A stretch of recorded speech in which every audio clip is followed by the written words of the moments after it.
ఈరోజు దేవుని మాట మత్తయి సువార్త 20వ అధ్యాయం 22వ వచనం. అయితే ఆ యవనుడు మిగుల ఆస్తి గలవాడు గనుక ఆ మాట విని వ్యసనపడుచు వెళ్ళిపోయాను. ప్రియమైన దేవుని మాట వింటున్న వాళ్ళారా, ఇక్కడ ఒక యవనుడు వ్యసనపడుచు వెళ్ళిపోయాడంట. ఏ మాట? దేవుని మాట విని. దేవుడు మాట్లాడుతున్నప్పుడు ఆయన మాట విని వ్యసనపడుచు వెళ్ళిపోయాడు. ఎందుకు అలాగే వెళ్ళిపోయాడో చూద్దాం. ఇక్కడ 16వ వచనంలో ఉంది, ఇదిగో ఒకడు ఆయన వద్దకు వచ్చి, బోధకుడా, నిత్య జీవం పొందుటకు నేను ఏ మంచి కార్యం చేయవాలని ఆయనను అడిగాను. ఆ యవనుడు అడిగాడు, నేను ఏ మంచి కార్యం చేయవాలని. అందుకు ఆయన, మంచివాడొక్కడే, నీవు జీవంలో ప్రవేశింపగోరినెడల ఆజ్ఞలు గైకొనమని చెప్పాను. అతడు ఏ ఆజ్ఞలని ఆయనను అడగగా, యేసు, నరహత్య చేయవద్దు, వ్యభిచరింపవద్దు, దొంగిలవద్దు, అబద్ధ సాక్ష్యం పలకవద్దు, తల్లిదండ్రులు సన్మానింపుము, నిన్ను వలె నీ పొరుగువాని ప్రేమింపవలెను అనునవియే అని చెప్పాను. అందుకు ఆ యవనుడు, ఇవన్నీ అనుసరించునే ఉన్నాను, ఇకను నాకు కొదువేయమని ఆయనను అడిగాను. అందుకు యేసు, నీవు పరిపూర్ణుడు వగుటకు కోరినెడల పోయి నీ ఆస్తిని అమ్మి బీదలకిమ్ము, అప్పుడు పరలోకమందు నీకు ధనం కలుగును, నీవు వచ్చి నన్ను వెంబడించమని అతనితో చెప్పాను.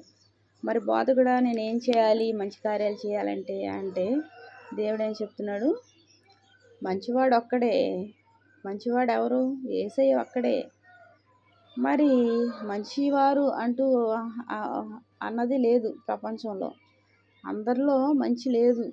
నాలో లేదు, నీలో లేదు, ఎవరిలోనూ లేదు. ఎక్కడో అక్కడ లోపం.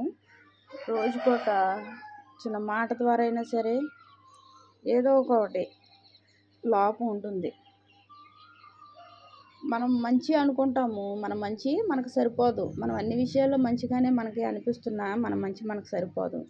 అయితే దేవుడు కూడా నువ్వు ఆజ్ఞలు పాటించు అని చెప్పాడు. అన్నీ పాటిస్తూనే ఉన్నానయ్యా అంటే మరి ఇంకా నీ ఆస్తి నమ్మి బేదలకిమ్ము, నన్ను వెంబడించమని చెప్పాడు. మరి ఆయనకు ఏది అడ్డుగా ఉంది? ఆస్తి అడ్డుగా ఉందంట.